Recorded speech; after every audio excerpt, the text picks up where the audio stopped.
Hello and welcome to episode 43 of Nintendo Podcast System. I'm here hosting today. This is Jack Gorn, also known as Gorny7789. I'm here with Sam. Hello, yes, Sam. I'm back. Hello. Woo, Sam's back. Way. Hooray! We've all been busy. We've all been very busy, haven't we? Yeah, we've all been busy doing life and things, you know, the usual problems Yeah. and stuff. Life Matthew has isn't been here. hectic, but Yep, hectic as always. poor Matthew. It's still in exams, isn't he? Yeah, he's been doing lots of revising and exams and testing and all sorts of things. So hopefully he should be back next episode, possibly. But we'll wait and see on that one. But yeah. So what have you actually been up to, Sam? Is there anything you missed out on? For me, it's just been work mainly. It's taken up a lot of my time, which is why I've been very quiet on most social fronts. But Everywhere. now I'm back. I am around. You're around. Around. Yeah, I'll be around more. So have you been playing much of like your Switch and things, or have you just basically I haven't been able to play it. I had to send it off. You had to send it off? To be fixed. Oh no, what happened? The right Joy-Con stopped working, so I had to. What, completely stopped working, or just Well, partially? it just wouldn't charge. Like, it'd be very picky about when it charged, and then when it did, it wasn't very good. So I've not heard that much. I've heard a lot of the left Joy-Con syncing issues, but I've not heard of the right Joy-Con charging issues. So that's very odd. Well, where did you send mine's it off fixed to? now, so I can get back to playing. And luckily, just in time for the ARMS demo gameplay over the weekend, man, yeah. which Have would be you been good. playing We'll that, talk have you? about that more later, won't we? Oh yeah, so you didn't play it last weekend then? If your Couldn't. controller was Yeah, off, I missed out. So you got lucky enough. You got this weekend to play it all the time. There's loads of different slots. We can all enjoy it. Ooh. So cool. Nice. Um, Awesome. So where did you actually send it off to? Just out of curiosity.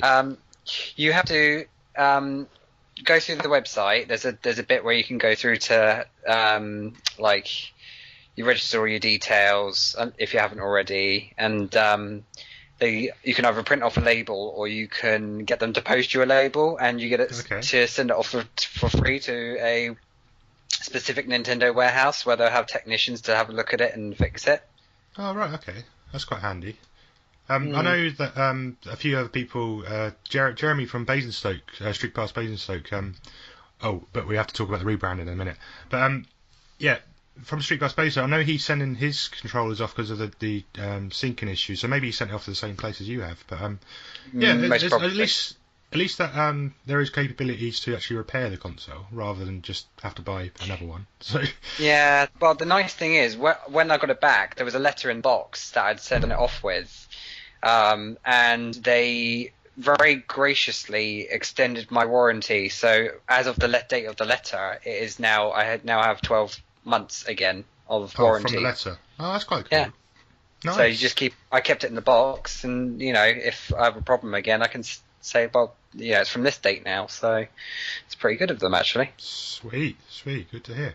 Okay, then.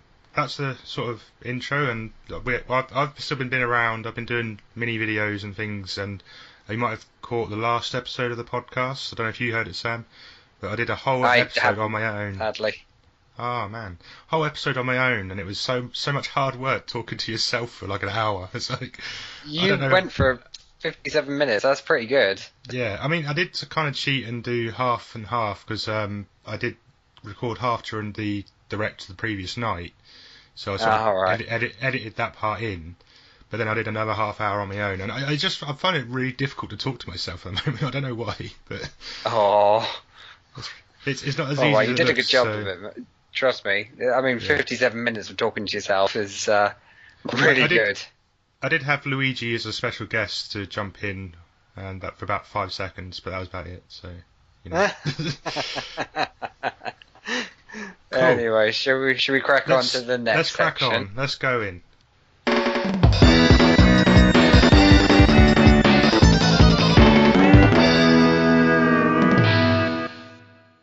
Okay, so we're on to the news. There's quite a bit been going on in the last couple of weeks, which we sort of missed out on. I'm sure most other valuable Nintendo podcasts have been covering that. So let's cover what happened today. There's been an announcement today by Nintendo of America about the Nintendo's online service. I don't know if you caught anything of that, Sam. I haven't, but I'm going to quickly pull it up. You start talking and I'll find it. I'm so unprepared. So, basically, there's been a delay to the original. Originally, the paid price was going to start in the autumn, in August, like late August. Now it's been moved into 2018, so you can get a free multiplayer experience up to the end of December, basically now. So nice. Which is good start. That's good for us technically, more than Nintendo, but I will soon obviously face the prices. But it's not too bad according to the internet. £20 for a whole. Well, $20 for a whole year is the first announcement. For us, it'll be £18 a year. Well, it's not been confirmed yet in the UK, as far as I'm aware. But if it is confirmed, we'll let you all know. But yeah, it's going to be something around that sort of price, though, sort of like £18 to £20, something around there, I reckon. But I think it's not a bad value really for a whole year's service. If you think you look at PSN and Xbone, theirs is like how much 40 is PSN? quid, about 40 quid roughly, if I remember, for a whole year. So but you do get other games and things with that. About the same for Xbox Live as well, so it's about £40. But this is the other part of the announcement that come with this Nintendo was the £20 for the year, but also the original was that you'd get a one game to play for a month, and then there was no sort of confirmation what would happen with that game afterwards. And it sounds as though they've now changed their mind on that. So you'll get the $20 service for the year, that's fine. But you've also got a choice of games from the NES era. Oh. So rather than just getting the one game, you get a whole selection of games to choose from. I think that'd be good, actually.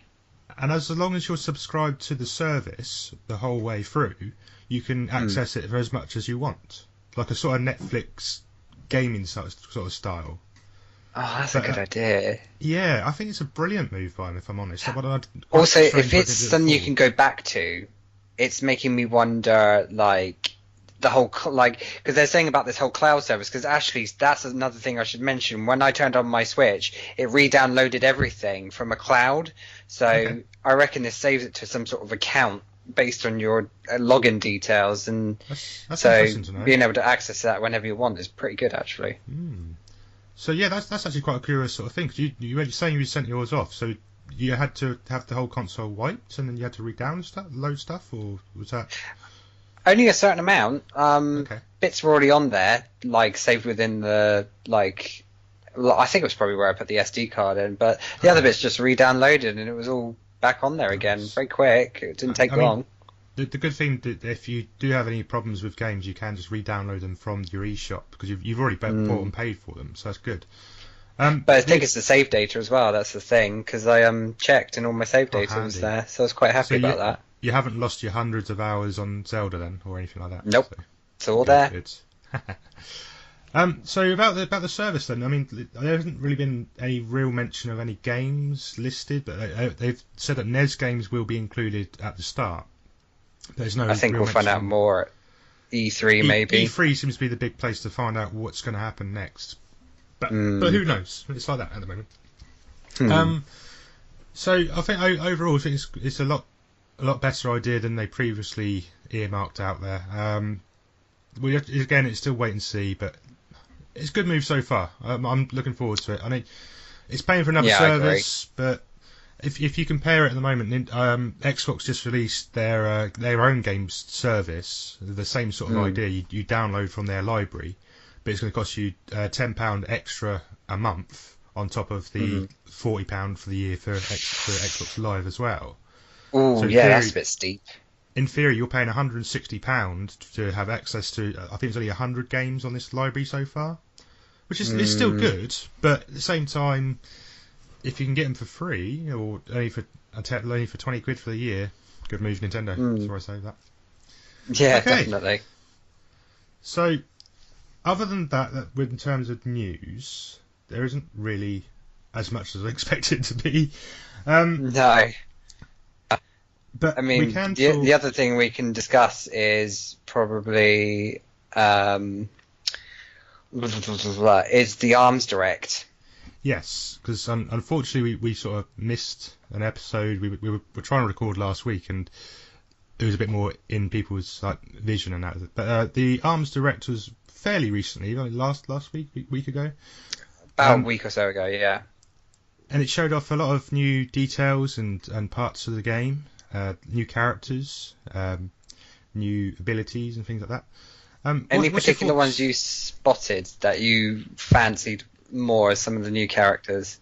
I really like the what the guy made of DNA. I can't remember names. I played very briefly. What was he called? It's going to come to me in a minute. But I like the fact that he's got this sort of ability which sort of blinds people, kind of thing, with his attacks. Oh yeah, confuse people.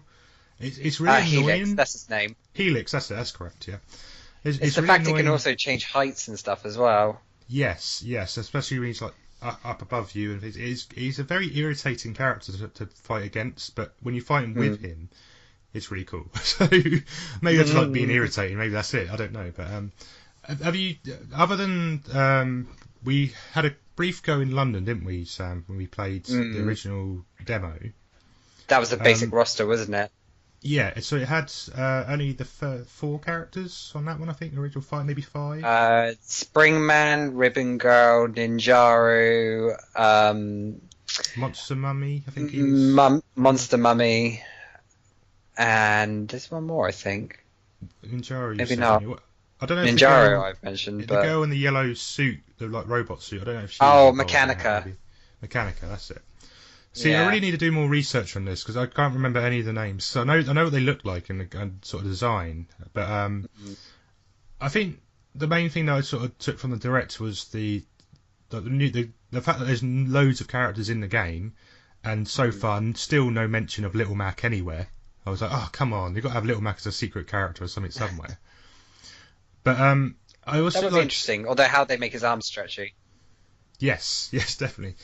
But I also like the fact that they're trying to use it in the same way they did with Splatoon.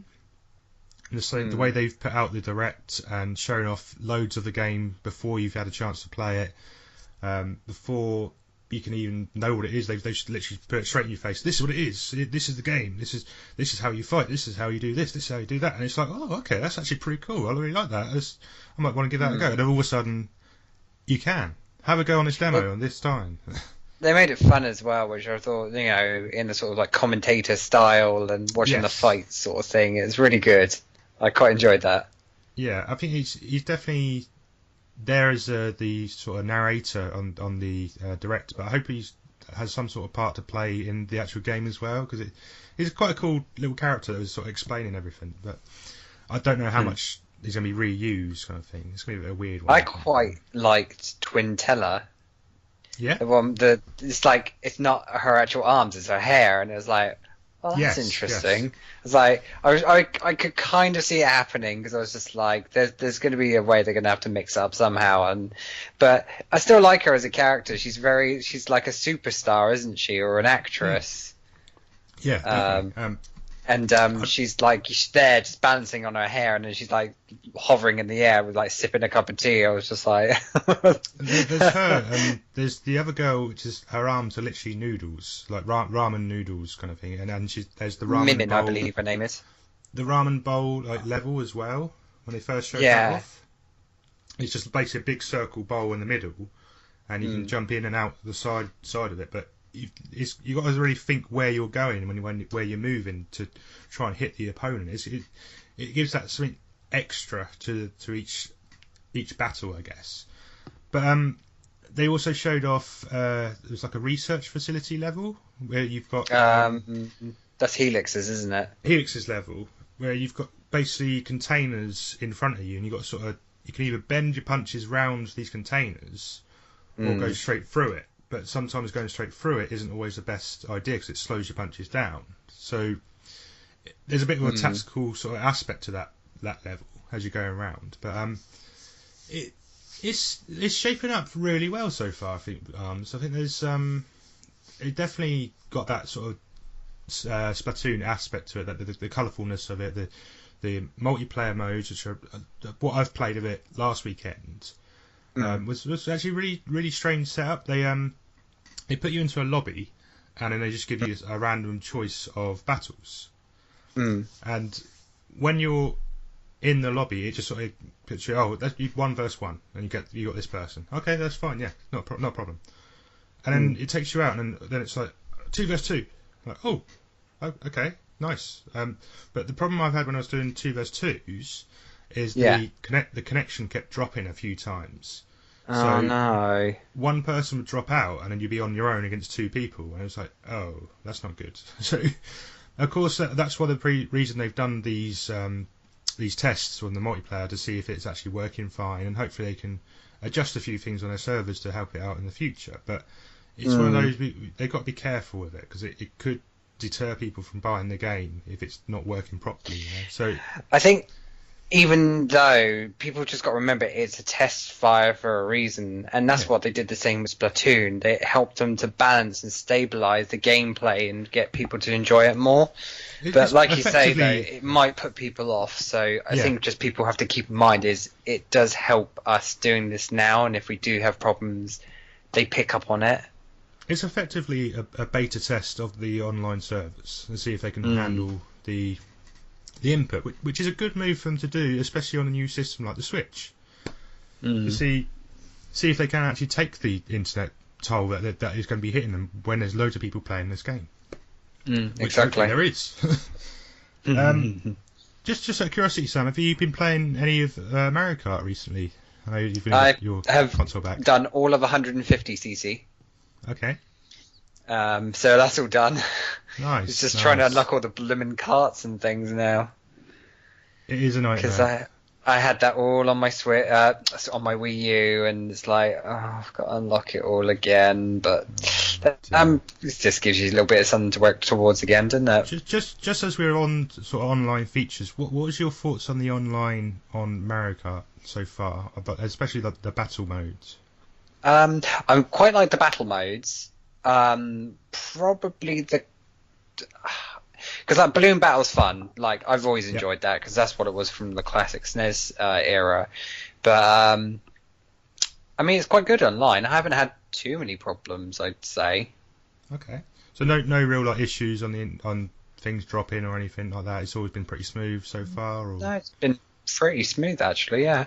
I've had the same experience with Mario Kart, definitely, and I think the only other game I've been playing online recently is Tetris Puyo, which doesn't take a lot in terms of yet to play that. But... Oh man, yeah, I'll tell you about that in the next section. But honestly, it's a really good game, So Test Punch this weekend as well. So are we going to be participating in the Test Punch? I shall indeed. I already have it downloaded and ready to go. I did see there's been an update on the actual app for the Test Punch. I don't know what they've added or what they've changed, but I did hear that there's going to be an extra character added for this round that wasn't available. Twintail will be available. Twintail. From what I understand, she will be a playable character because there's been a lot of demand for her since her release on the Direct. So yeah, hopefully I'll be able to get a go with her because I want to play her, and obviously I still want to play Ninjaru because he's my favourite. Ninjaru because you destroyed character. me with him. That's why. That's the only reason he's your favourite character. Cause I liked him from the get-go. I'm still salty about that. I'm gonna have to get my revenge and beat you with a DNA man thing wherever he is. So. If you can catch me first, but oh dear, we will have to do that rematch. But yeah, no, she'll be available as well as a few new modes, if I understand. Or I didn't hear that, but okay. From what I've read, there's apparently a couple new. I think it was volleyball and target practice. I think something like that. Okay. It's interesting because obviously volleyball's a two-player game. Oh yeah, I did see something on volleyball, but I don't think I actually saw any videos or anything on it. So I definitely have to look into that. So I don't think I'm going to be able to get this out before the weekend. So hopefully you've all been enjoying playing it. So but yeah, I definitely will be giving it a go, and I think I'm going to try and get Kat involved to come play some games with me as well. So hopefully should be all good fun. Okay, so we got into June. It's now June the 2nd today, and that only means one thing for gamers. E3 is around the corner. Yes, E3. Yes. So it's excitement building slowly.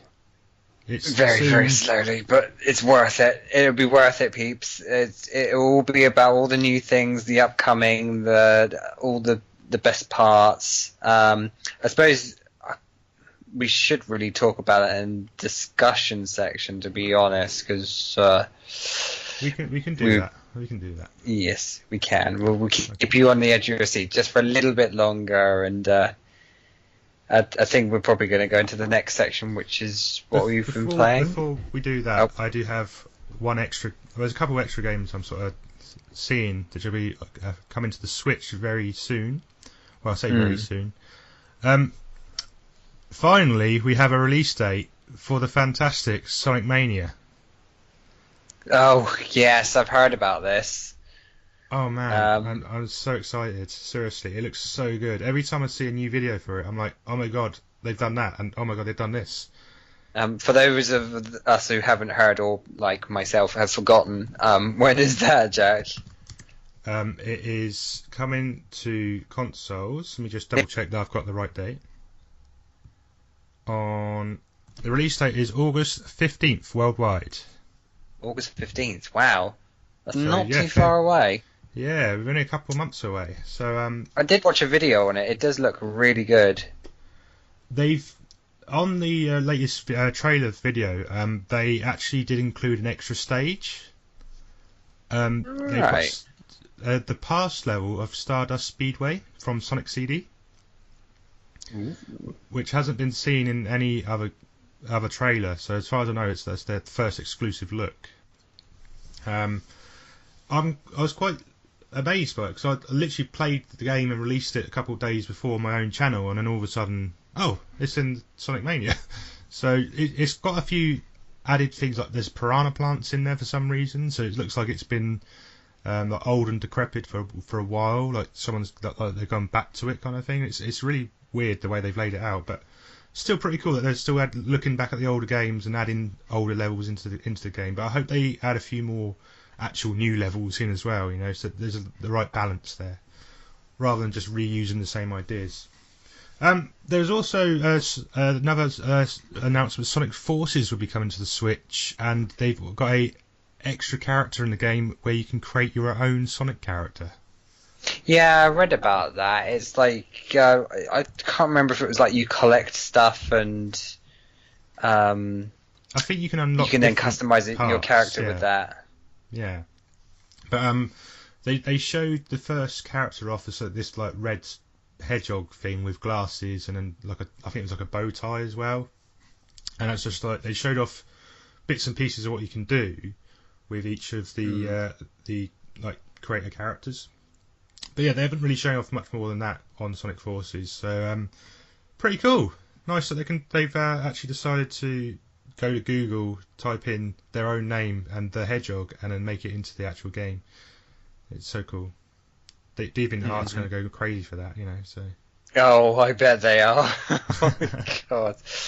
Just don't. If anybody doesn't know, don't step into DeviantArt a bit half-heartedly, because it's not. It's not for the faint of heart. You get lots of Sonic and Tails shipping, so. Mm-hmm. Oh boy. Anyway, shall we move on? Should we? Any other ones? Well, there's a few I know of, but I can't announce until after E3. I've been told, so we might have to wait till next episode. So as soon as I got more information, I will announce other games. So, yay! Games. Okay, so shall we go into the next section, Sam? while We we're still shall flying through. indeed.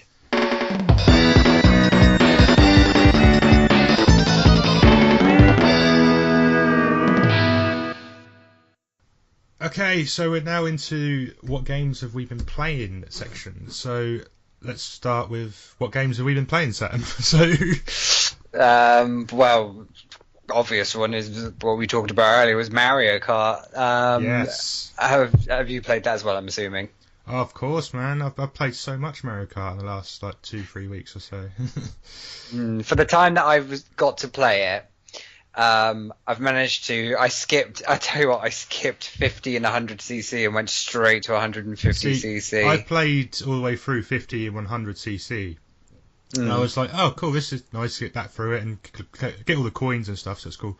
And then Jason come on and said, you do realise you don't have to, you can just play 150cc and it unlocks like all the trophies on there for you. I was like, no.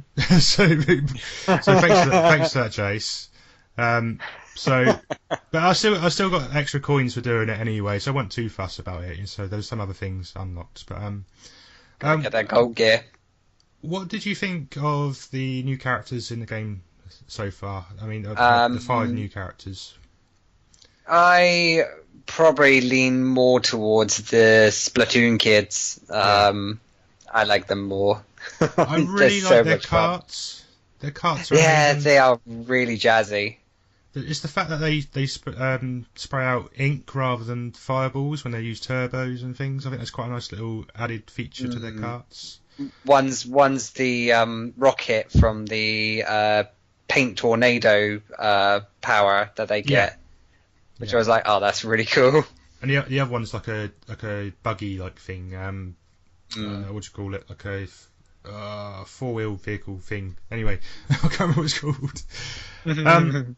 Anyway, so you've gone through all those. You played a bit of the online and battle system as well. You said I did a teeny bit, yeah, because I know how I get. I get so bent up and ragey as soon as I get on. I'm like, don't no more, no, can't do it. You're a nightmare on online games, especially competitive ones. It's because you get really into it, and then you start winning things, and then I'm like, ah. I don't know what it is. I just I get so lost in it that you just forget that you're supposed to be having fun. I'm like, I gotta win. I'm like, no, hang on, I'm supposed to be having fun. It's a game. Oh dear. Terrible. But I still enjoyed it though. I found it, like I said, a lot smoother. I think they've probably learned from the Wii U version. Yeah, it's definitely improved massively. In terms of frame rate and things like that, you can definitely tell there's a little bit of difference in the game.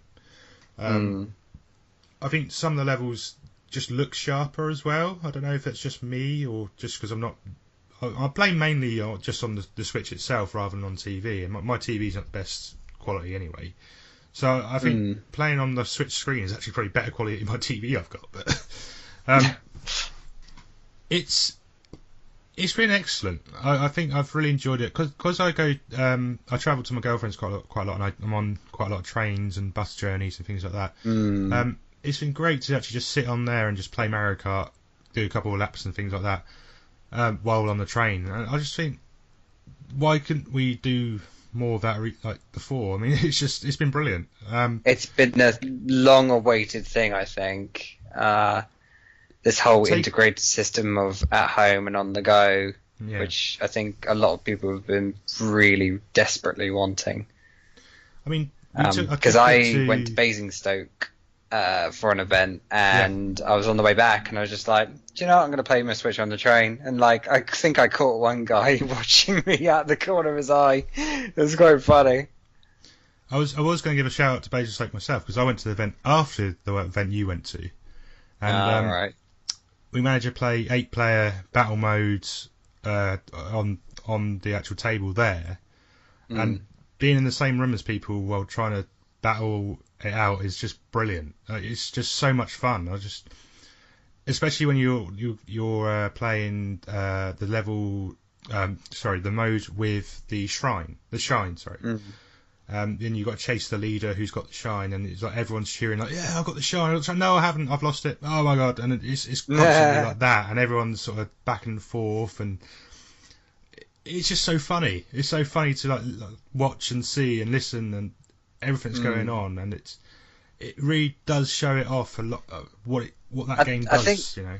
especially in that kind of setup, like all round the table, and then people are like, "Oh God, like quick, go to that screen, see who's got it," and like, like watching for the action. It's like I think it's a lot more, and with such a bigger screen, it just feels a bit more you're involved. Yeah, it's almost like even if you're just watching. If you've got your own screen now, you got that personal experience as well as like you're looking at your own screen the whole time. It's not like you're stuck on a split screen on a big TV. You've only got like a small box in the corner which you can barely see anyway. I think it's a lot better experience when you got it on the Switch itself.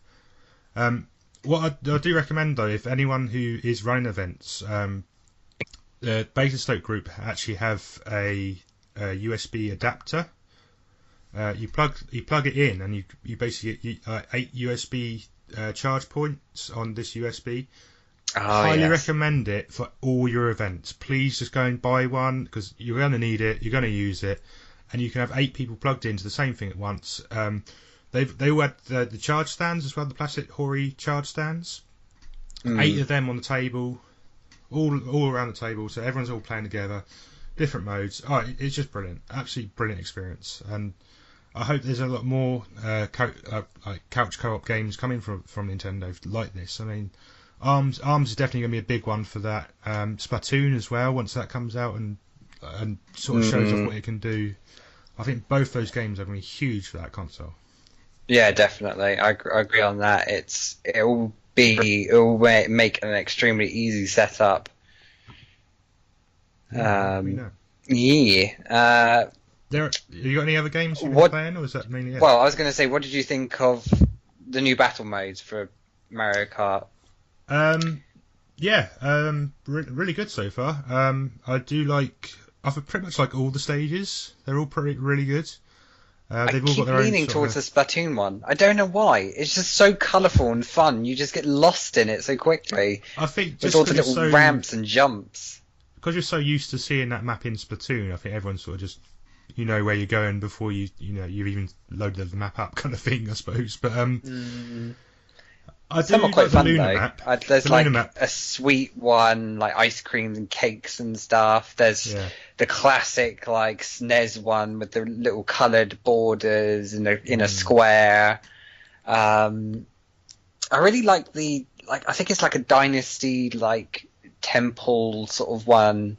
That's quite nice. Have you played that one? Is that the one with like the dragon music? Yeah, I'm with you. It's really nice actually, and the whole you can go round the stairs and then into a big circle bowl in the middle, and there's ways outside to hide away from it. So there's 2 different main areas of going where you have lots of battles going on, but you can keep changing between the 2 areas, and I think the thing with the battle modes, I think a lot of them are actually better with like the bomb mode. I don't know if you've played much of that. Oh, the like collecting so many number of bombs and stuff. Yeah, so you can collect 10 at a time at a maximum. And what I've been doing when I've been on the tracks is collecting all the boxes. So I've got 10 in a row, and you go to the main areas where everyone's going to be, and you just go through. Do a drift around the whole place and just keep dropping bombs behind you the whole way, and do the same tactic every time. Go collect loads of boxes, drop 10 bombs. Because normally people just drive into them accidentally without even thinking about it, and it seems to work quite often. So there's that map, and the SNES map as well. Yeah. There's a jump pad on one side of the SNES map. So basically, you go onto the jump pad and you fly in the air. Get through the middle area, do the same thing there, just drop loads of bombs in the middle area from behind you or from above. So people just they land on their heads. It's like, wow!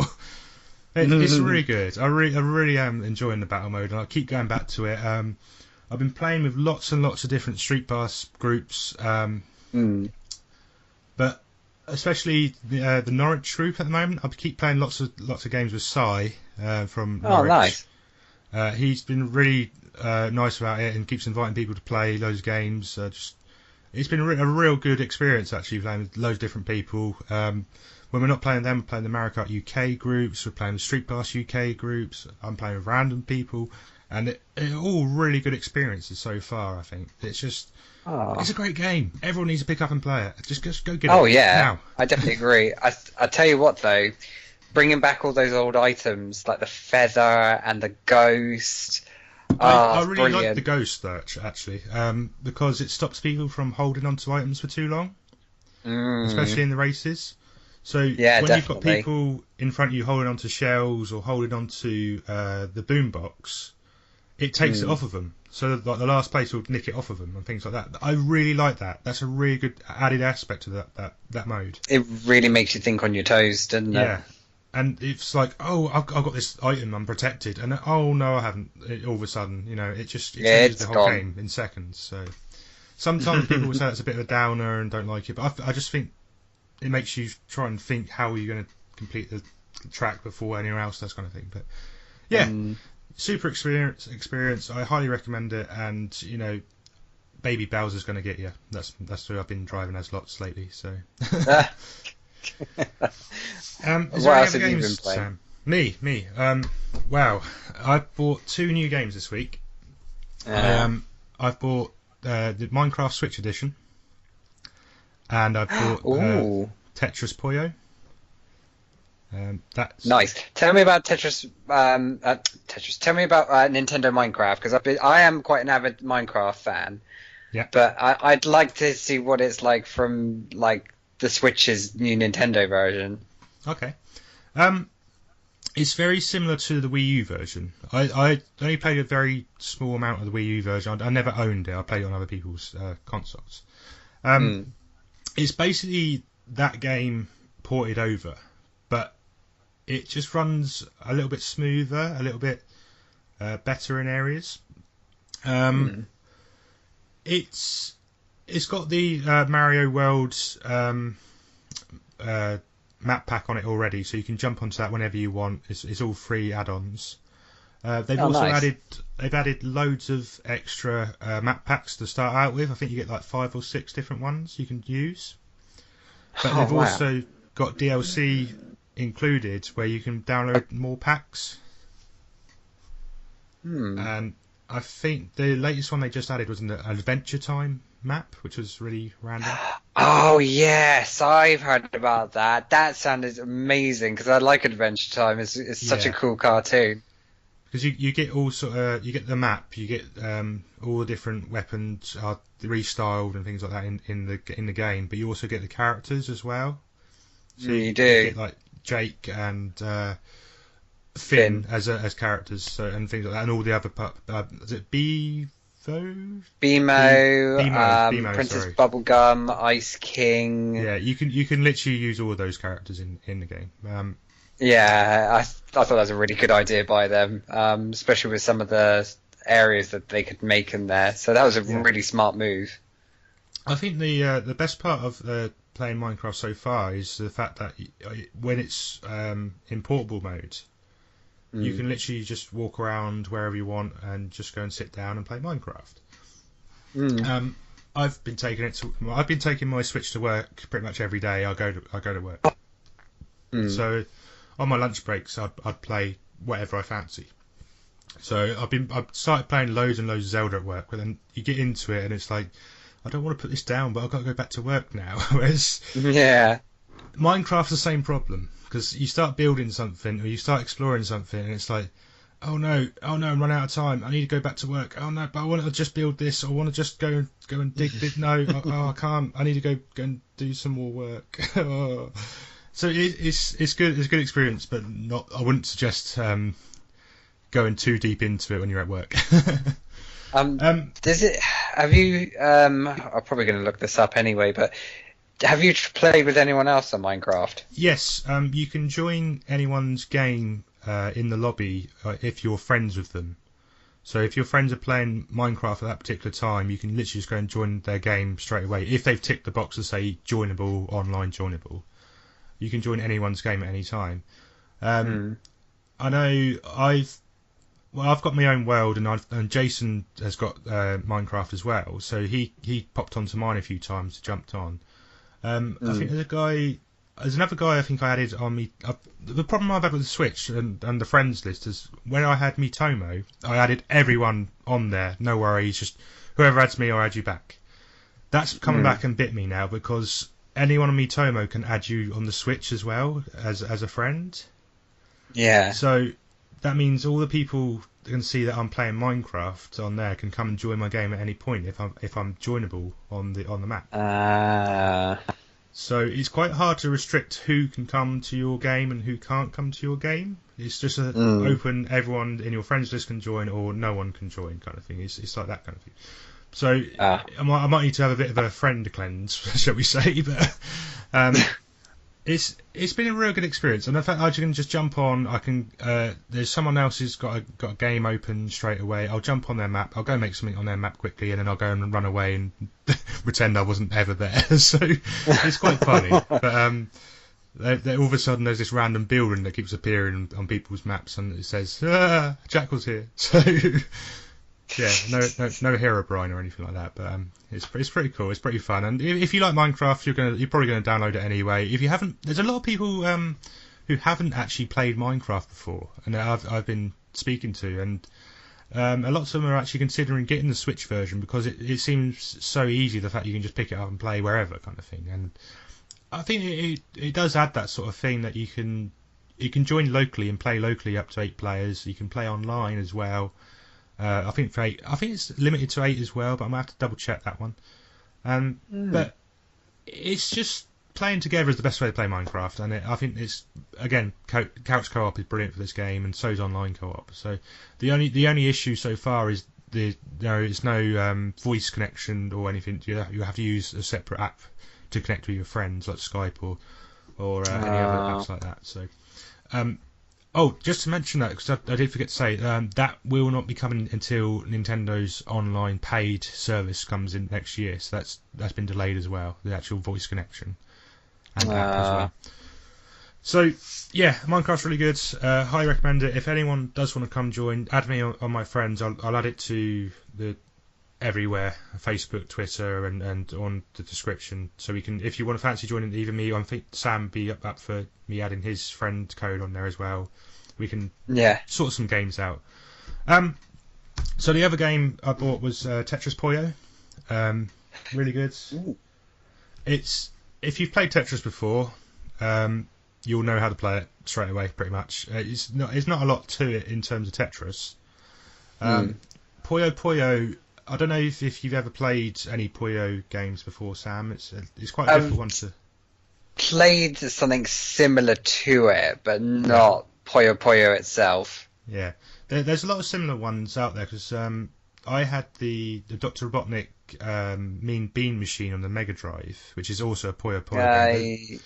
I had Kirby's Ghost Trap, which was similar to that. Kirby's Ghost was the one I was just about to mention. It's literally the same game, just with a different cover on it. There's been lots of other Puyo games in the past. I think the Dreamcast had quite a few and things like that. But it's been for quite a while since any Puyo games have been made, and the same was for Tetris really. So they basically moulded them together into one game. You can play Tetris on its own separately. You can play Puyo on its own separately. But there's also modes where it brings them both together. It can be confusing and frantic. So. I'll try and explain it best I can. One of the modes on there, you have a screen just for Tetris. You play Tetris like normal, try and get as many lines as you can off, and when you get a line cleared, it goes to your opponent's screen as garbage, and it drops on them, so they've got to try and get rid of that line as well. So I think the default is after like 30 seconds, your whole screen moves over into like a small box, and that small box moves into the big screen, and now you're playing Puyo Puyo. So Puyo Puyo is a slightly different game where it's sort of like a match for gems sort of game, but you've got to create combos to be able to get extra points, and whenever you get extra combos, that goes over to your opponent's screen and dumps it on them at the same time. So it's quite frantic because you've got to change how you're playing at both aspects. So if you're playing Tetris, you know how to play it, fine, happy days. I'm right at the bottom. I'm beating my opponent easy, not a problem. But if it switches over, then Puyo, oh my god, I don't know what I'm doing. What am I doing, Puyo? All of a sudden, your whole screen's getting filled up, and you're near the top, and it's like, oh sweet, it's just switched over again, and now you're back on Tetris. So it's a constant battle of getting the right combos, getting those lines cleared, and sending it over to your opponent. But then your opponent does the same counter attacks, and it's just really intense for a puzzle game. It's like. I was going to say, it sounded very complicated and intense. It's really difficult to explain it, but it's a real fun experience. If you're into your puzzle games, you need to pick it up. It's a real good, amazing multiplayer game. I believe there's a demo for it, isn't there? There is a demo on the eShop if you want to try it out. The demo is really good, so it does show off the game really well. Excellent. There is another mode in the game which uses both Tetris and Puyos, but they're both in the same screen rather than having two separate screens. Alright. You play with Puyo Puyos, and then you suddenly get Tetris blocks, and the Tetris blocks basically override the Puyo Puyos.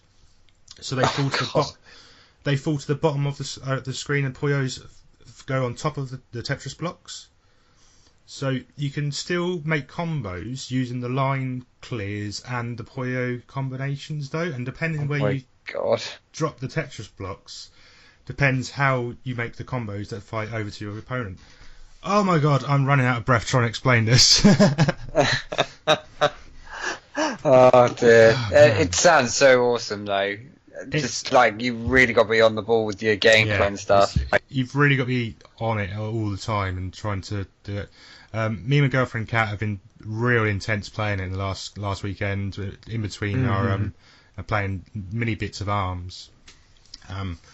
She's really good at it. She's literally she's the queen of Tetris. I swear. She just beats me on it all the time. She's still trying to learn Puyo Puyo, and I've played a lot of Puyo Puyo games in the past, so I've got a little bit of advantage there. But I think we had I think over the last couple of hours we were playing, we had about 10 games altogether, and I think she won like 7 of 10 games. So I'm like, oh my god. So as soon as we did that, I was like, can we play Mario Kart now? So because it's a game I could actually win at. So. Oh my god. Okay. Yeah. There's extra things to unlock. You can unlock different skins for your Tetris blocks and for your Puyos. There's different characters to unlock in the game. There's not that many, but you can go through the whole adventure mode, which is about 100 levels, and they're all different scenarios of playing the game and different options. But if you play through the adventure mode, it does teach you the whole game and all the game modes really, really well in a sort of tutorial sort of way. Yeah, so if you're really unsure about how playing Puyo Puyo or Tetris, I'd suggest giving the adventure mode a go first. So it slowly puts you in it, and it gets harder as you go along. But it does explain each part really well, and it's got some really awful Japanese characters in it, and some people like that kind of thing. So you know, the best part I've also enjoyed the online mode.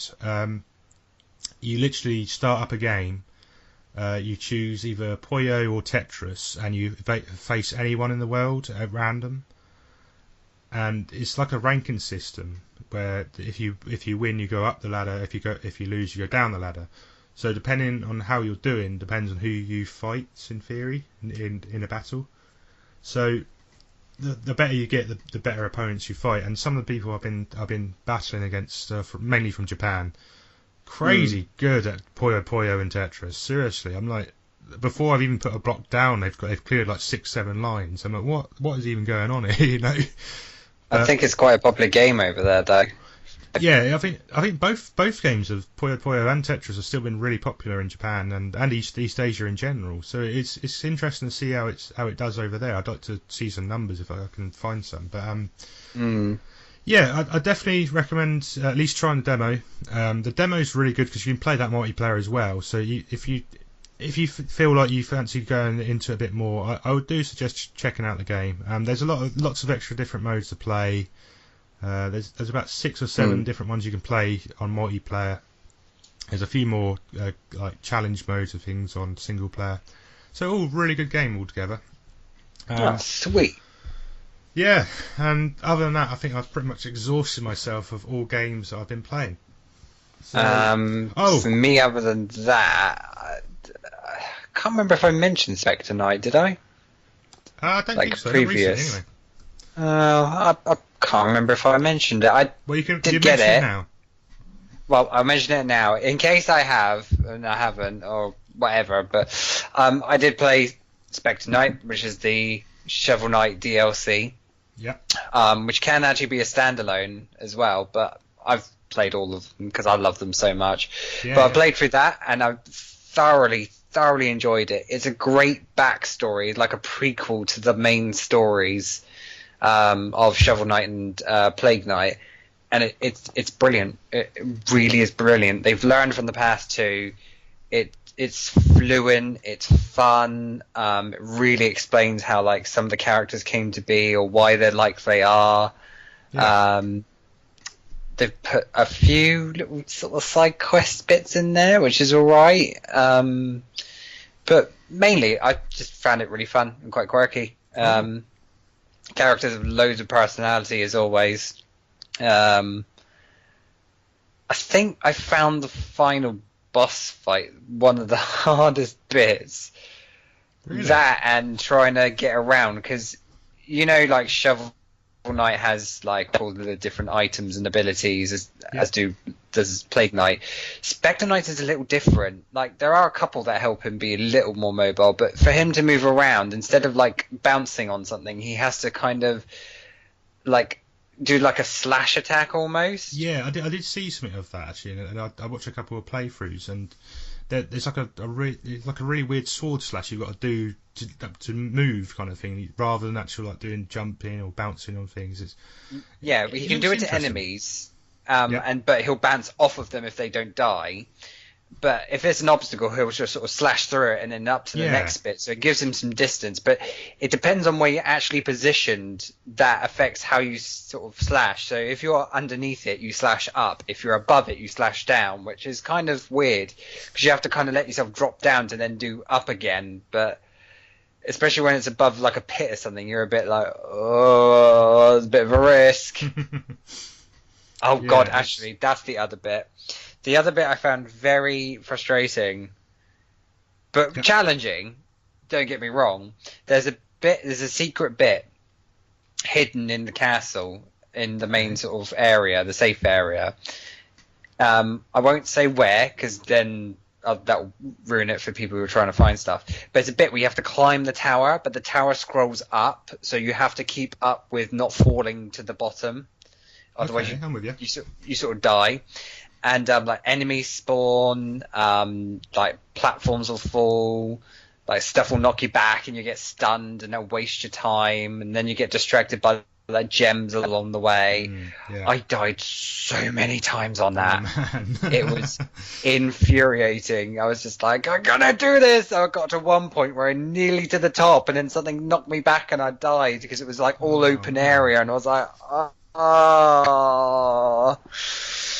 It was horrible but challenging. He's like, oh, you get a reward at the end, and I just like, actually, I'm not even going to say that part because again, it'll ruin it for people because you got to find out for yourself. It is a good game.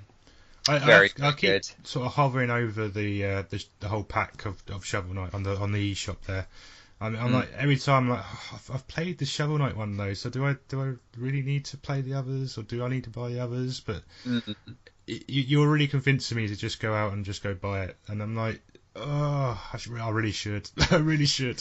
It's so good. It's literally even if you did get the old ones just to play them again, they are brilliant, and I enjoyed them. They're so much fun.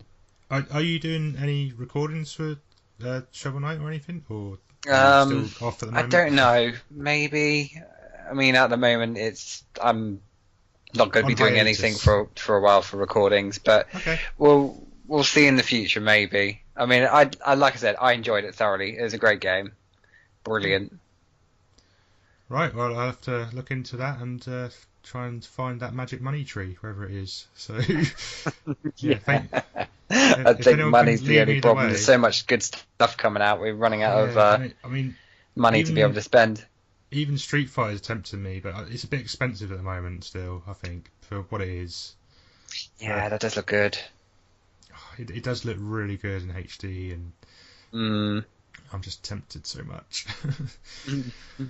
um, Other than that, I think that's pretty much it for games I've played. I don't know if is there everything you've covered now, Sam, or is there anything Yeah, I've else? kind of exhausted it at the moment. Other than going back to Hyrule a couple of times to just find I've some not more played secrets. Zelda since getting Mario Kart. I don't think I've actually played Zelda at all. So I just find it a nice little thing to go into and just like, just go and explore and find some more bits. I'm I a bit think I more showed casual it. to it than some Yeah. people just go all out to find everything. Well, I got pretty far, and I mean I got through 3 of the Divine Beasts, but then I started doing loads of the mini missions and things, and then realised there was like hundreds of the things. And Mm. then I just got a bit burnt out on it, I think, because I just went too far too I'm quickly. I've been like you're kind of saying. glad I finished it though. I feel Yeah, quite pleased I got to go all the way to the end of the story. I mean, I do need to do it. I do need to go back. I've learned so much I didn't want to know because people keep telling me, and it's like, oh, thanks for telling me, but I didn't really want to know that. And I keep seeing little pictures of things, and it's just so annoying because I do want to go back and play it, but there's just so many good games at the moment, and I keep playing so much online. Mm. Now that I think about it, I did just want to give a shout out to Sai again from Street Pass Norwich. He keeps running Jackbox Party Pack 3s on the Oh Switch, yes, I remember you mentioning this. and I try to share out because he keeps live streaming it to Facebook at the moment, so you can watch him play it. I can't think of his. I think it's Regen Gaming is his shop he works for, or he All right. runs. He keeps literally running them from his shop, playing on the Switch, and it's brilliant. With Jackbox Party Pack, you play on your mobile, so you log into Jackbox.tv on your mobile, and you create yourself a user, and you get a login ID. So you go to, for instance, Sai's Facebook stream, and there'll be a login ID on one of the games before you start it. You put that ID onto your phone, and you can join his game via the live stream. Mm. So there's been like 10 to 20 people sort of joining each of these sessions and just having an absolute laugh and taking a mick out of Sai the whole time on these answers, because you literally answer questions on your phone, but you can create your own answers and draw your own things on there as well for some of the games. Mm. So yeah, I just wanted to give a quick shout out to Sai again and say please check out Jackbox Party Pack 3 if you've never tried it out. I think all 3 of them are on other consoles, so I'm hoping that they bring out the other 2 to the Switch. But there's also a 4th one coming from what I've been reading, so that should be maybe on the Switch maybe next year. So Nice. keep a look out Oh, for that. one other game I've just remembered I've been playing, and it's not on the Switch, is Magikarp Jump. Oh man, I totally forgot about that. I was literally going to mention that as the first game and swerve everyone, but oh my god. I've enjoyed it. It's really weird, but it's a nice little time saver one. I think there's not much to go into it, but it is good for what it is. It's just purely It's designed to be awful. like, you raise a Magikarp, it's got to be the best Magikarp there ever was. It's literally the worst game I think I've ever played, but I just can't stop playing it. I'm obsessed with it. You keep just tapping like fruit to feed your Magikarp or train it on like pushing like bricks and things and other Pokemon. I'm like, why are we doing this to make a Magikarp jump higher in a competition? What? So It's alright. I won't say it's fantastic, but it is a nice little time sort of waster sort of game. for a free download on your phone, it's quite funny. To be fair, it is quite a funny game. Except when you put all that time in and your Magikarp gets swept up by a Pidgeotto or blown up by a Voltorb. I was literally just going to say that. Like, there's events in the game where you've got to decide either left or right or yes or no and things like that. But depending on what you select, you can either you gain something for your like Magikarp's level, or you could just miserably die to a Pidgeotto which just flies over and takes you away, or you explode. But then when Yeah. that happens, you have to start with a new Magikarp all over again. Exactly. And it's like so frustrating, especially when you're on like the higher leveled stuff and you have to get to something like level 40 with a Magikarp and to be able to even have one battle. It's like, oh my god, really? And then like you can guarantee you get to level 39 and you'll get blown up by that Voltorb or Pidgeotto or something else will come and kill you. But like for a quick free game, it's quite fun. But yeah, definitely. If you play it, you'll get addicted, and so just pre-warning.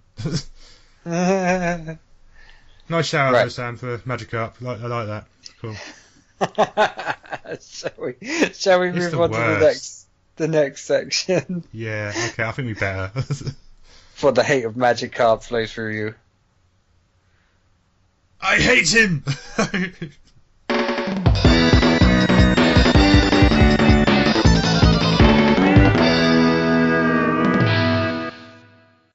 So we're into the next section of the podcast. We've got some. We asked some questions. Well, I asked a question on Twitter and Facebook today. If anyone has anything they would like to ask us, or any questions they'd like to ask us, and we got a whole one reply, Sam. One reply. Do you want to announce what the reply was? Questions for podcast. Which of the newly released Uniqlo range of Nintendo tees do you like the most least? And how disappointed is Jack that there are no Star Fox tees in the adult size? Yeah, so I think they're talking about the fine clothes at Uniqlo, the whole store of t-shirts that have been announced. There's quite a selection actually on here. I don't know if you've had much look at it, Sam, so far. Or... I've had a quick look. They're quite nice actually. There's some really cool t-shirts. I do particularly like the Splatoon ones. There's like a Splatoon squid, with all sorts of different shoots of colour all around him, which is quite a nice little t-shirt. I believe this was all for a competition, and all these were contest winners. So you can actually buy the t-shirts. But as the question was referring to, they've only gone and put the bloody Star Fox shirts in kids only section, haven't they? I was like, what was the point of that? Seriously, I mean, look at it. It's so cool and everything. It's like this one shirt which has got like all four. It's got 4 lilac wings on there, and 4 characters talking to each other, all in like space kind of thing, and it looks amazing. But it's only in kid size, so I won't be buying it. Oh, dude. I'm so not happy about it. I'm really disappointed. Especially when it was like one of the ones I actually picked out. I said, oh, that's a really cool t-shirt. I really want to go buy that. And then all of a sudden, no, we're only going to do that in kid size. So my main question to Uniqlo is, why? So, do you not want my money? But just on observation, there's all sorts of different ones on here. There's loads of Mario ones, Zelda ones. For you Magikarp Jump ones, there's a brilliant one with him in a king card-like shaped thing. There's a Pikachu one with him, just his shadow in the background. I believe it's look at A to Z in. I think it's an Animal Crossing T-shirt, but it's all like an A to Z and question marks and things on there. But it's very odd. And there's loads of Pikachu ones. There's 2 or 3 Pikachu ones here. Donkey Kong, the classic look of Donkey Kong on a ladder on the shirt, and Mr. Rossetti on a shirt that says "Life cannot be reset." So, yeah, there we go. At least he told you there. Would you be picking up any of these shirts, Sam? Would you fancy any of them? Is anything that piques your interest? Very, very tempted. They're all so nice. Yeah, I probably would go for the Animal Crossing one. Yeah, there are some really cool Animal Crossing ones. To be fair, I think I think all these are competition winners, and they're all brilliant designs that they've done. The giant Mario on a red shirt is kind of cool, kind of weird. Very iconic. And there's also a giant star, like the original like Mario star on a shirt. Yeah. So I might have a look at that one. That's pretty cool. But they're all pretty decent priced as well. I mean, they're about £13, or £12.90 at the moment. So if you do fancy, check them out. Please go to Uniqlo's website and go and buy them straight away. Thank you for the question, though. I guess if it was even much of a question, I think there's the most liked one is probably the Star or the Magikarp one for how popular Magikarp is at the moment, and the worst one is obviously the Star Fox ones because wrong sizes.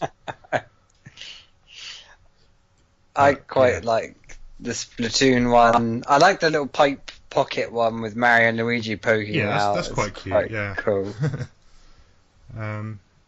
So yeah, other than that, I don't think we've got any replies. So thanks, Gary, anyway, for your question. Is there anything you would like to ask the audience, Sam? Maybe we can get them to answer the question next time. Anything you can think of?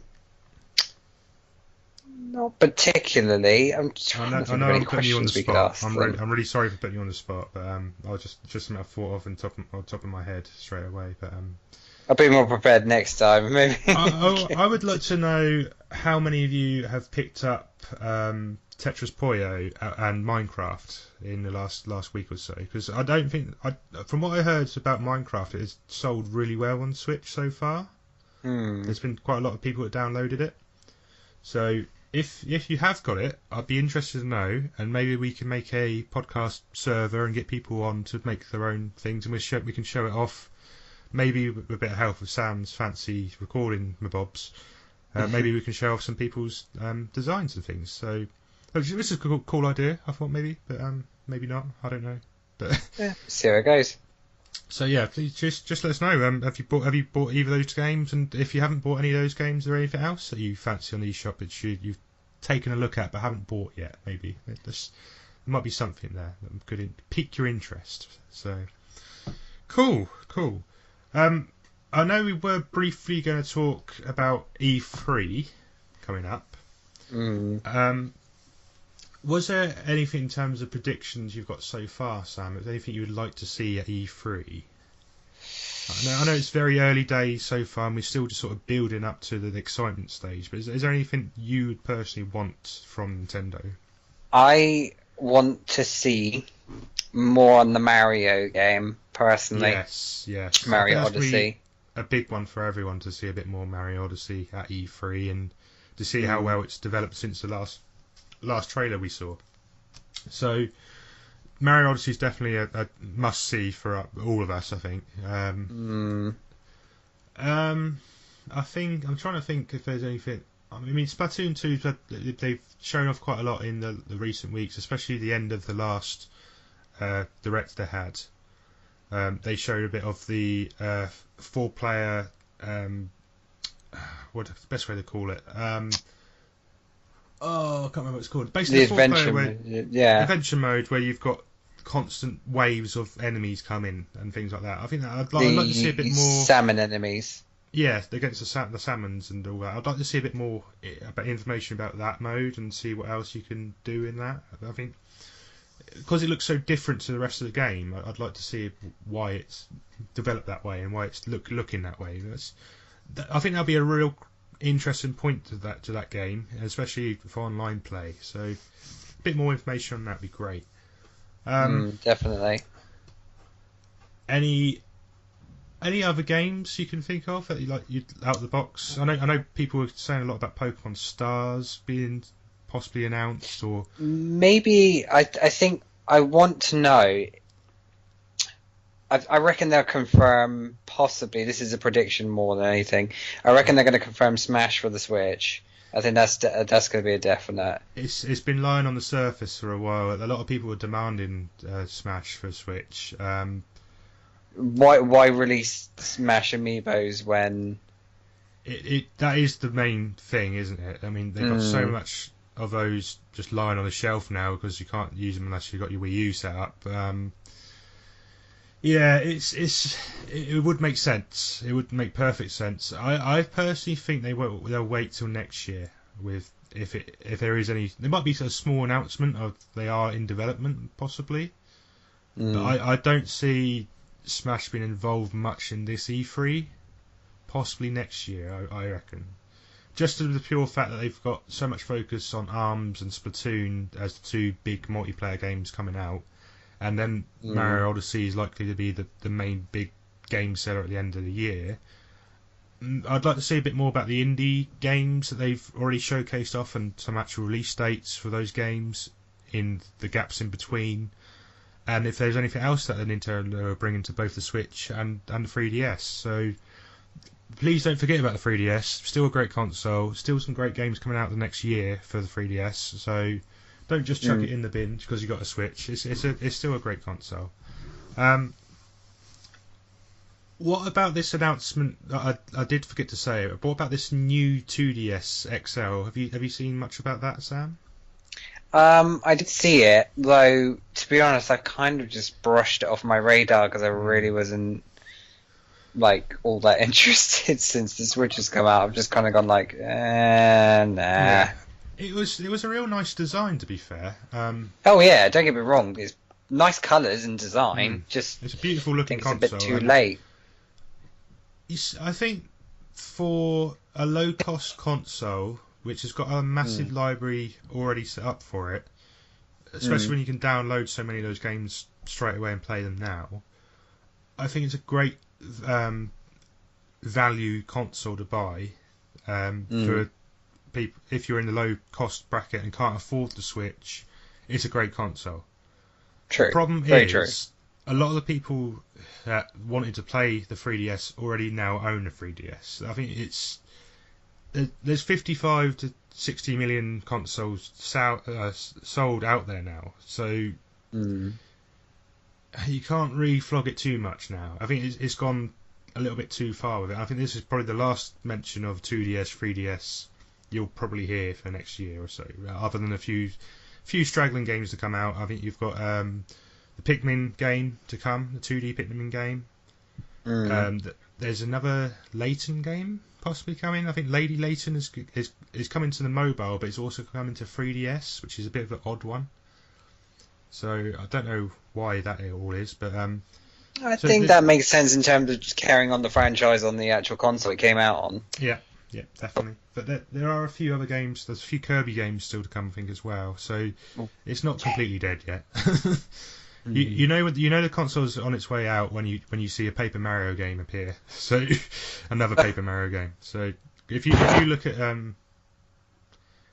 at previous consoles now, the Wii U's died on a Paper Mario game. The 64 died on a Paper Mario game. We could be worried. We could be worried if another Paper Mario game comes out now. Nah, I doubt that. It's not gonna happen. I wouldn't be surprised, to be honest, but we'll see. But other than that, I think E3 predictions, I think we're going to probably have to wait till the next episode. So I know Matt will definitely want to have a bit of a talk about E3 and what he wants to see there. Certainly will, won't he? He gets all giddy like a little child, doesn't he? Like, sorry, Matt. So yeah, I think that's pretty much us all together then, mate. I think we're all pretty much there, aren't we? Yeah. It's been quite nice to chat to you again. I haven't heard from you for a while, so I think we need to do these a bit more often and try to organise things a little bit better because I'm used to say it. So in between having technical difficulties and timing difficulties, and of course yourself being ill and myself being ill at the periods, it's been an absolute nightmare trying to schedule a podcast, hasn't it? So, I know, crazy, isn't it? It's one thing after another. Hopefully from here on out we should be somewhat more scheduled, I think. So hopefully a little smoother, yeah. So good. Got a lot of the games to enjoy, lots of games to look forward to. Hopefully lots more information coming from E3 in the next couple of weeks. Is there anything else we can mention? Probably not. So I'm going to start wrapping it up here. Yeah, I think we move on to the last section, which is shoutouts. let's go to shoutouts.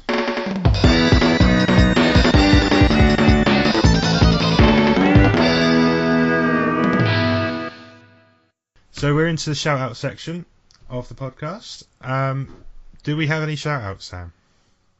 I think we need to put in the little announcement that we put at the start, didn't we? About the changeover for our local Nintendo groups. Yes. Oh, big one. I totally forgot about that. Good job you mentioned that. Yeah, there's been a lot of big changes within the Street Pass UK groups and communities. Lots of them have now decided to change their names. So yes, it's kind of been a thing coming, especially with the Switch being announced and now being released, and where sadly the shift over to a sort of a different way of playing now. Mainly that it is now that most of the Nintendo Street Pass groups are now changing to Nintendo Players, if I'm right in saying. There's been a mixture of people deciding what they want to be called. I think with the Nintendo Players UK is the main Street Pass UK page is reformed into that. And it's from that people can decide what their mini groups are called. For instance, our Southampton one is Nintendo Players Southampton. It is. Lots of other groups have changed their name to just like Nintendo Basingstoke, for example, or Nintendo Reading. And I think the main reason for it is they didn't want to constantly catch up with the next console. So, for instance, if we change our name to Southampton Switch, we'd be fine until the Switch was obsolete, and then the next console comes out. We have to change our name again. So I think it was a good idea to use Nintendo in the name straight away and give them permission by Nintendo to use the name as well, which was brilliant. The other thing that is good for that is the fact that anyone that searches for Nintendo on Facebook or Twitter or Google, you'll suddenly have a load of Nintendo groups that appear in your search engine or Facebook or whatever. So it should, in theory, be easier to find these local communities and local groups around you, because you literally just need to search for Nintendo groups or Nintendo areas or Nintendo communities. And that is a great idea, and I think that is probably the main point of changing into Nintendo groups altogether. So if you are interested in finding more information, please check out the Nintendo groups all around your own areas. Or just check out the Nintendo Players UK page to find out any other areas around you that could possibly have a group you don't know about. So, join these groups, have some fun, play some Mario Kart, because Mario Kart's amazing, some Minecraft, some Puyo Puyo, Tetris, and loads of other games. And, just have fun. Meet some new people, so people like the same sort of things as you do, and just have fun. All really good, all really enjoyed. So this rebranding, I think, is a really good idea. I think they've really moved into the right direction, and it does just help that group. There's a little bit more people searching for it a bit more, maybe coming across it a little bit more when searching for Nintendo things. So yeah, great things, and I'm sure we're going to be going to a few events ourselves in the next couple of months and weeks. We most probably will be. I know we both went to the Basingstoke events recently. But shout out to Nintendo Basingstoke now. I also want to have a look for a few other groups. I think I'm going to be going to the Portsmouth group in the next couple of weeks. I'm going to try my best to set up a Southampton one. I'm useless at trying to find time and organising things, but I will do a Southampton one soon. I went to a Reading one. It's great to see the guys up there. Put on a great day, as always. It was brilliant. The Reading group are really heavily interested in Monster Hunter. I don't know if there was much there when you were there, but not that day. It was more Switch focused, but it was cool. It was still really good fun. Mention of Monster Hunter. I totally forgot about that for the news section. There's a Monster Hunter game coming out for the Switch. Double Cross is coming to the Switch. I know. I forgot. Brilliant news, and the fact that it connects to the 3DS for multiplayer. Yeah. How cool is that? It's so good.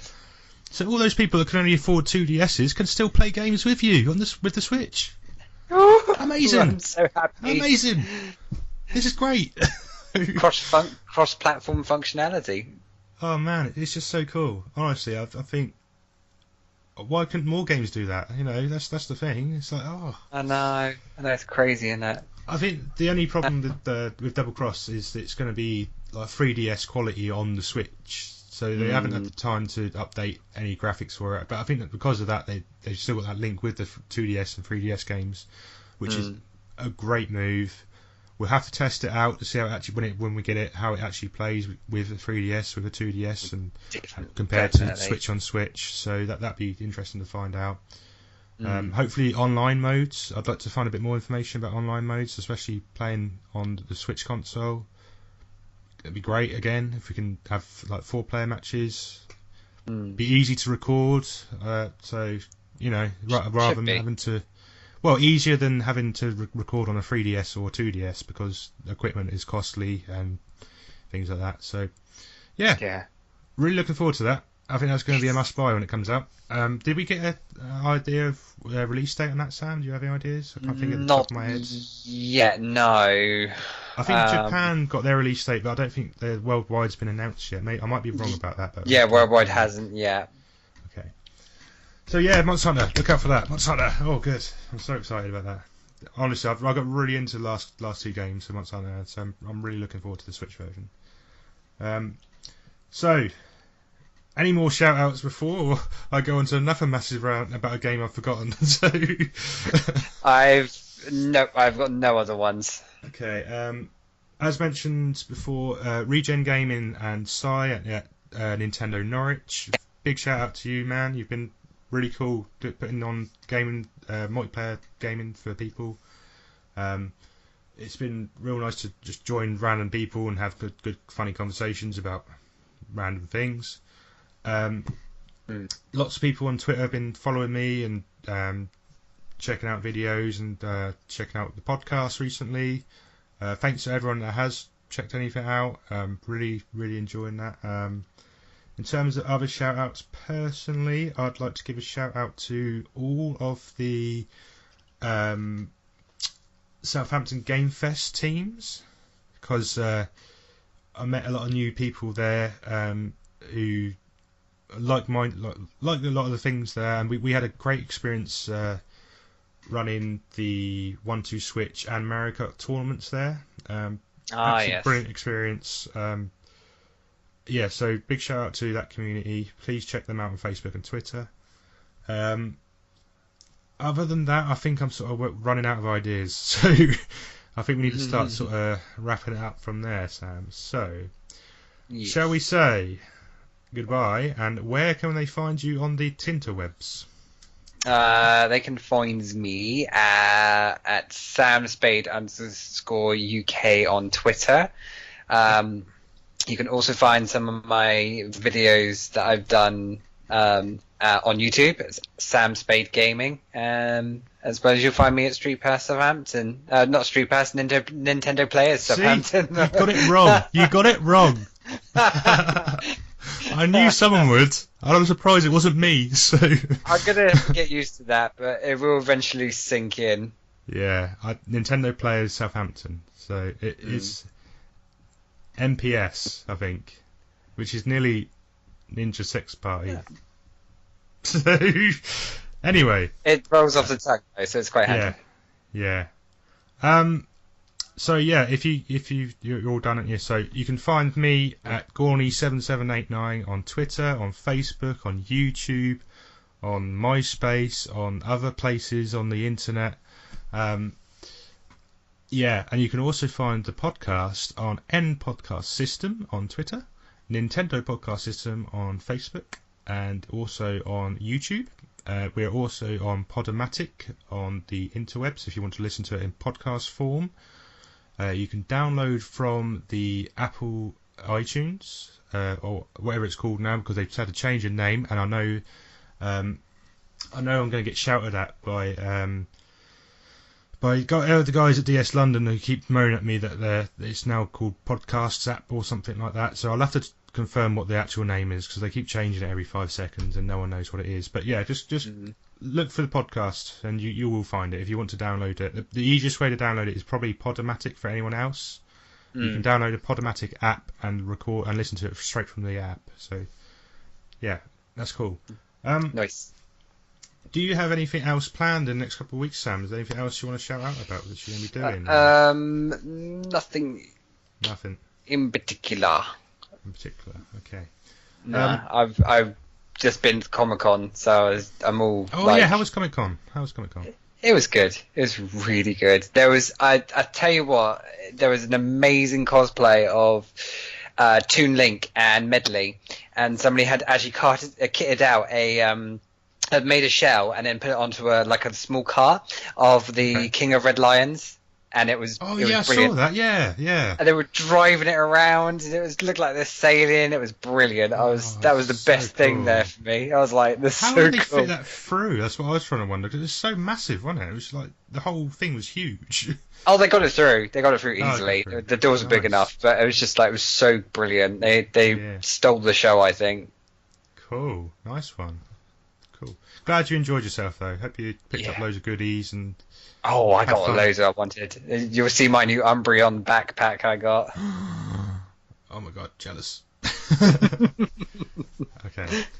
On that that Umbreon backpack, we're going to leave it there, and you can see you next time, the next episode, which will be soon-ish, I guess.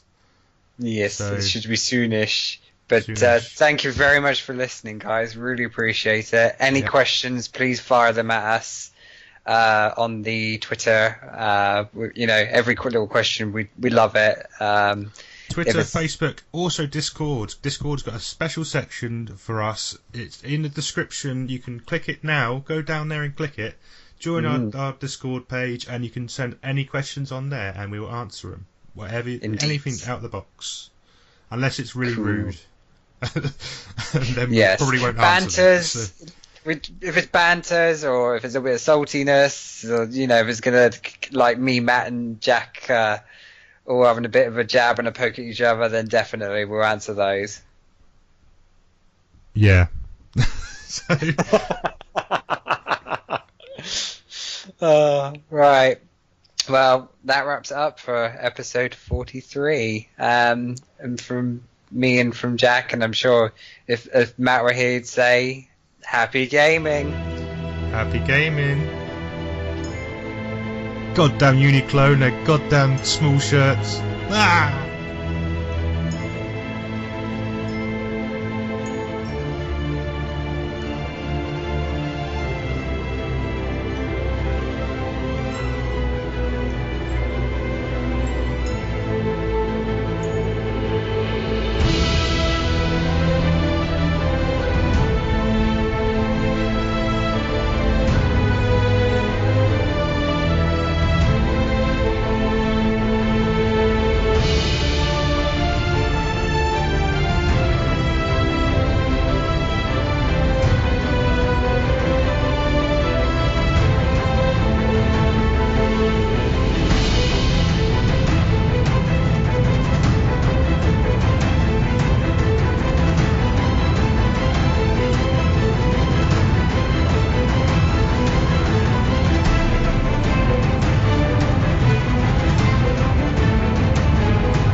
Wow. Uh, That was funny. oh dear. Oh God. They're watching bloody Britain's Got Talent down there. I stay away from all TV, to be honest. I'll try my best to. They were watching Emmerdale earlier. I was like, oh my God. Ugh. Awful. Emmerdale.